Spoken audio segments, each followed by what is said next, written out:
आज मैं आपको एक माँ के आशीर्वाद के ऊपर एक स्टोरी सुनाता हूँ, एक कहानी सुनाता हूँ। हो सकता है सत्य घटना है, मैंने बहुत टाइम पहले पढ़ी थी, मुझे वो बार बार याद आती है और बहुत इंटरेस्टिंग भी है कि माँ का आशीर्वाद कितना काम आता है। हिंदुस्तान के अंदर, इंडिया में एक लड़का था धर्मवीर नाम से। धर्मवीर जब 20-22 साल का हुआ तो उसके पिताजी नहीं थे, उसकी माताजी थी। तो एक दिन ऐसे ही माँ ने उसको बुलाया और बोला, बेटा मेरा अभी टाइम पूरा हो गया है, मेरा मरने का समय आ गया, यानी कि मैं अभी सड़क सिधार रही हूँ, लेकिन मैं सड़क सिधारने से पहले तेरे को आशीर्वाद देके जाती हूँ। उसने उसके बेटे धर्मवीर पे, उसके सर पे हाथ रख के आशीर्वाद दिया कि तू अगर मिट्टी को भी हाथ लगाएगा तो वो सोना बन जाएगी। माँ बोली कि मैंने मेरी जिंदगी में हमेशा सत्य की राह पे चली हूँ, भगवान के सिवाय किसी पराये मर्द का मुंह भी नहीं देखा है। जब से तुम्हारे पिताजी गुजरे हैं उसके बाद में मैंने कितनी भी तकलीफें सही, तेरा पालन पोषण किया और मैं हमेशा सत्य की राह पे चलने वाली हूँ। और मैं आशीर्वाद देती हूँ कि तू जो भी काम करेगा, जो धंधा करेगा, जिसमें भी जाएगा, जो लाइन में जाएगा, सक्सेस ही होगा। ऐसे बोल के माँ अपने प्राण त्याग देती है। लेकिन जैसे ही माँ अपने प्राण त्याग देती है, वो लड़का अकेला हो गया। 20-22 साल का लड़का क्या करेगा? उसने सोचा अभी जब माँ के एक्सपायर होने के कुछ दिन बाद कि कुछ ना कुछ करना पड़ेगा। जो पहले माँ थी तो किसी के खेतों में काम करती थी, मैं भी काम करता था, लकड़ियाँ लाता था, लेकिन अभी क्या करूँगा? उसने छोटा मोटा कुछ तो ठेला लगा दिया, कुछ धंधा शुरू कर दिया। लेकिन उसको माँ का आशीर्वाद था। वो ठेला थोड़ा बड़ा हो गया, बड़ा ठेले में बदल गया, थोड़ा और बड़ा हो गया। उसने एक दुकान खरीद ली और दुकान में फिर धंधा करने लग गया। ऐसे करके 2 दुकान, 4 दुकान, अच्छे व्यापारियों में उसके नाम आना लग गया। हर कोई पूछता उसको कि सक्सेस का राज क्या है।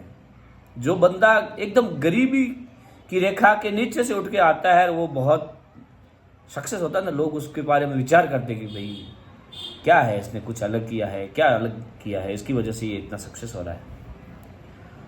जो कोई भी उसको पूछता वो सबको यही बोलता कि मेरी माँ का आशीर्वाद है। तो कुछ लोग ताने भी देते कि अगर माँ का आशीर्वाद तेरे पे इतना है तो उसके खुद पे भी हो जाता, खुद तो गरीबी में पूरी ज़िंदगी गुजारी। लेकिन वो बोलता था मेरी माँ ने गरीबी में गुजारी, लेकिन वो हमेशा सत्य की राह पे चली, भगवान का नाम स्मरण किया और उसमें इतना पावर है, उसके आशीर्वाद में इतना पावर है कि वो मेरी ज़िंदगी बना रही है। ऐसे करते करते कुछ दिन गुजरे तो उसके दोस्त वगैरह ऐसे ताने मैंने देने लग गए उसको। हर कोई बोलने लग गया कि माँ का आशीर्वाद, माँ का आशीर्वाद। लेकिन उसको कुछ बुरा नहीं लगता था, क्योंकि माँ के आशीर्वाद से सब कुछ था उसका। तो एक दिन कुछ दोस्तों ने ऐसे बोला कि माँ के आशीर्वाद से ऐसा कुछ नहीं होता, तो लक है, चल रहा है, और एक बार चल गया तो अभी तेरा धंधा बड़ा हो गया, तो कहीं से 5 आ रहा, कहीं से 25 आ रहा, ऐसे करके तेरा तो चल रहा है। कोई ऐसा ही जो बोलते ना, कभी कभी कोई दोस्तों में एक आधा ऐसा दोस्त होता है जो होता दोस्त है, लेकिन एनी टाइम उसके ऊपर जलता रहता है, वो दुश्मन टाइप का दोस्त होता है। तो वैसा ही एक दोस्त था। तो उसने बोला यार, इतना ही अगर तेरे को माँ के आशीर्वाद के ऊपर कॉन्फिडेंस है, इतना ही विश्वास है, तो एक ऐसा धंधा क्यों नहीं करता जिसके अंदर लॉस ही लॉस है, 100% लॉस है। उसको तो उसमें अगर प्रॉफिट करके दिखाता है तो मानते कि ये माँ का आशीर्वाद है। तो उसने कुछ दिन सोच के फिर फ्रेंड लोगों के दोस्तों के साथ वापस बैठा। बोला ऐसा मुझे कुछ धंधा दिख रहा ही नहीं है, मैं जिस धंधे के बारे में सोचता हूँ तो उसमें प्रॉफिट दिखता है। तो उसमें से वो जो टपोरी फालतू दोस्त था, उसने बोला तो एक काम कर, एक अफ्रीका में जंजीबार द्वीप है, वहाँ से हिंदुस्तान में लौंग आते हैं, वहाँ से लौंग आते, तो क्यों ना तू हिंदुस्तान से लौंग लेके जाके वहाँ बेचता, क्योंकि वहाँ अगर 10 रुपये किलो है तो हिंदुस्तान में 100 रुपये किलो है।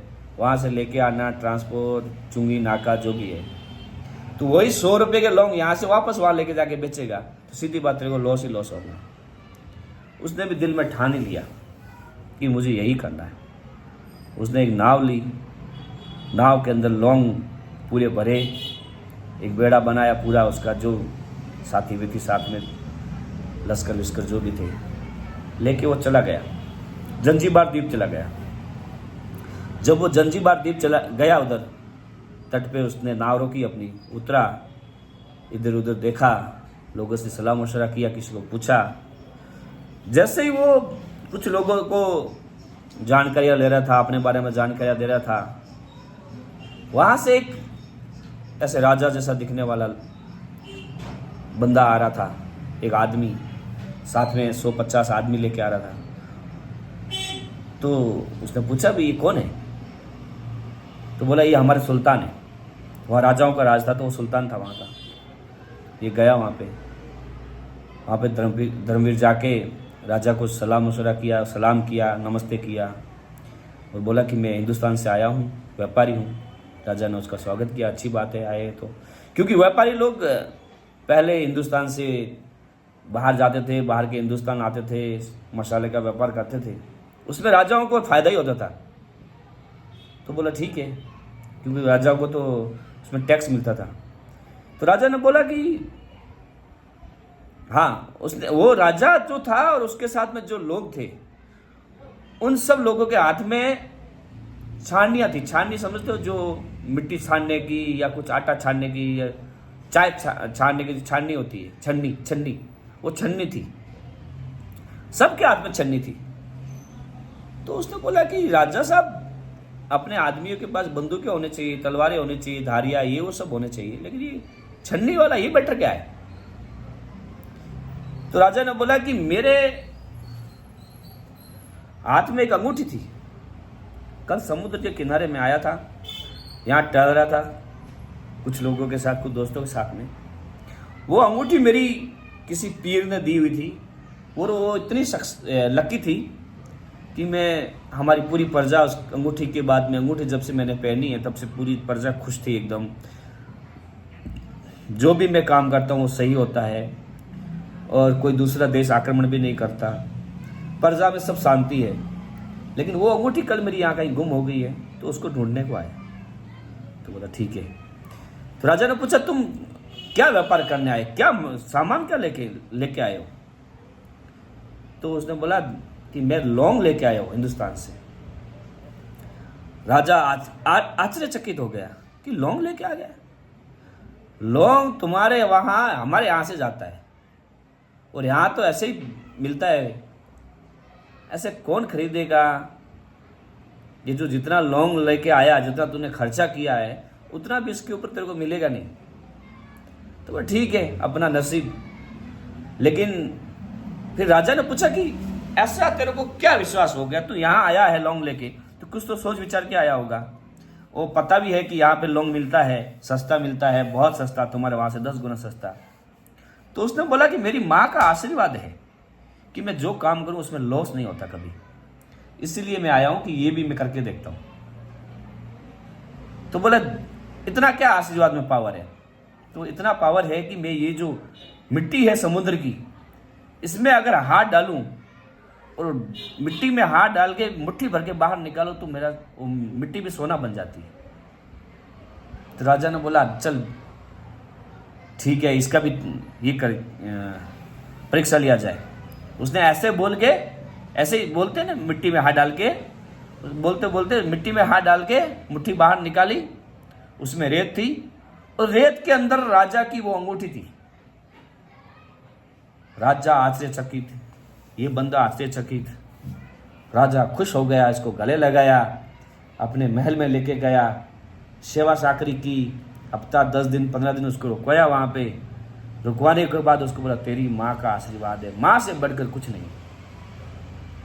और उसने, राजा ने बोला ये जो तू लौंग लेके आया है, इसके तू 100 गुना पैसे ले, हीरे ले, डायमंड ले, जेवरात ले और जा। तेरी माँ के आगे कुछ नहीं है, माँ का जो आशीर्वाद है उसके आगे कुछ नहीं है। तो उसने अपनी पूरी नाव भर के वहाँ से हीरे जेवरात वगैरह वगैरह लेके, सोना चांदी, और हिंदुस्तान आया। वापस आया तो उसके दोस्त लोग थे जो दोस्त था जो उसको नीचा दिखाना चाहता था, वो तो सबसे पहले तैयार था। बोला भैया लौंग भी दे के आ गए और लेके कुछ नहीं आए हो।